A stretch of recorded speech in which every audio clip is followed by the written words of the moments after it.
जय श्री कृष्ण। भगवान कृष्ण ने अर्जुन को स्थूल शरीर, सूक्ष्म शरीर, कारण शरीर को यदि संसार के भोग पदार्थों में यदि हम उलझा कर रखते हैं तो प्रकृति के वस्तु यदि हम भोग करते हैं तो प्राकृतिक में हमारा इस प्रकार से मन लग जाता है कि फिर हमारा मन शाश्वत जो चीज है परमात्मा,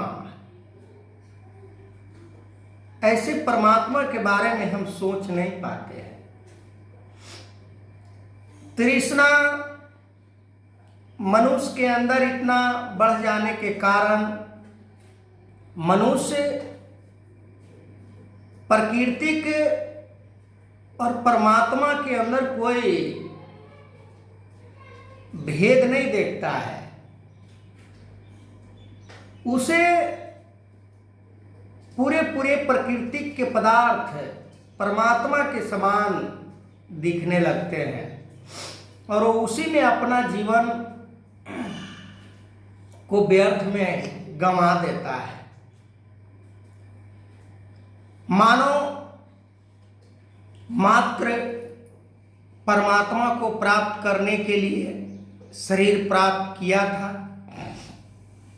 पर संसार के ऐश्वर्य आराम के चंगुल में फंसकर वो परमात्मा को भी भूल जाता है। परमात्मा को पाने का जो विद्या है वो विद्या को अपने मन के अंदर सोच में भी नहीं आने देता कि परमात्मा को प्राप्त हमें कौन सी विद्या से करनी है।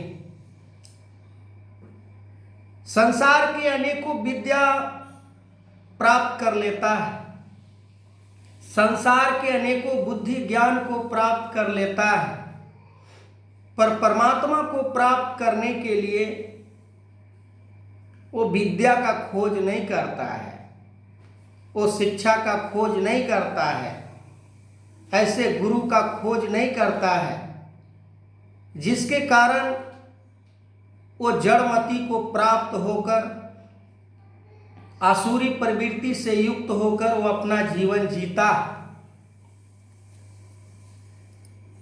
परमात्मा सनातन सत्य है। संसार के प्रकृति के एक एक पल परिवर्तित होने वाला जो वस्तु है उसके पीछे हम दौड़ लगाते हैं और उस दौड़ में हमें हाथ क्या लगता है? नाशवान वस्तु जो हमारे जीवन के साथ पहले भी नहीं था और अभी भी नहीं है, पर हमें ऐसा महसूस होता है कि प्राकृतिक से ही हम ये संसार में चल रहे हैं, पर वास्तविकता तो ये है कि यदि परमात्मा को हटा दिया जाए तो प्राकृतिक जहाँ के तहीं ठहर जाएगी। पूरे सृष्टि को चलाने वाला परमात्मा जो भगवान कृष्ण अर्जुन को समझा रहे हैं कि पूरे सृष्टि के कर्ता धर्ता परमात्मा यदि ये सारे गतिविधियां को रोक दे तो सृष्टि थम जाती है, सृष्टि नहीं चल पाएगी। तुम जिस प्रकृति के चीजों के ऊपर आस लगा रहे हो, तुम जिसके बारे में सोच रहे हो, वो प्रकृति के ही अंदर प्रकृति के अंश है। चाहे हम हो या तुम हो, ये सभी प्रकृति से बने हुए शरीर हैं। इनका वजूद बस इतना ही कि इस वजूद को प्राप्त करके अपने स्वरूप का पहचान कर ले। कल गंगा किनारे पर सतगुरु के रूप में ज्ञानी पुरुष, जो ज्ञानियों में श्रेष्ठ, बुद्धियों में श्रेष्ठ, आचरण में श्रेष्ठ, कर्म में श्रेष्ठ, कथनी करनी में श्रेष्ठ, ऐसे पुरुष का दर्शन प्राणी को यदि हो जाता है तो मन के अंदर संसार के विषयों से वैराग हो जाना चाहिए, वैराग उत्पन्न हो जाना चाहिए। पर इंसान दुर्भाग्यवश ऐसे बातों को, ऐसे महापुरुषों को हम मन से कदर नहीं कर पाते हैं, हम मन से श्रेष्ठ नहीं बना पाते हैं। पर इनके गुण, इनके आचरण हमारे जीवन में अनायास प्रवेश करते जाता है। जिस निर्मल गंगा की बात की गई, जीवन की दो किनारे की बात की गई, बीच में बहने वाले धारा की बात की गई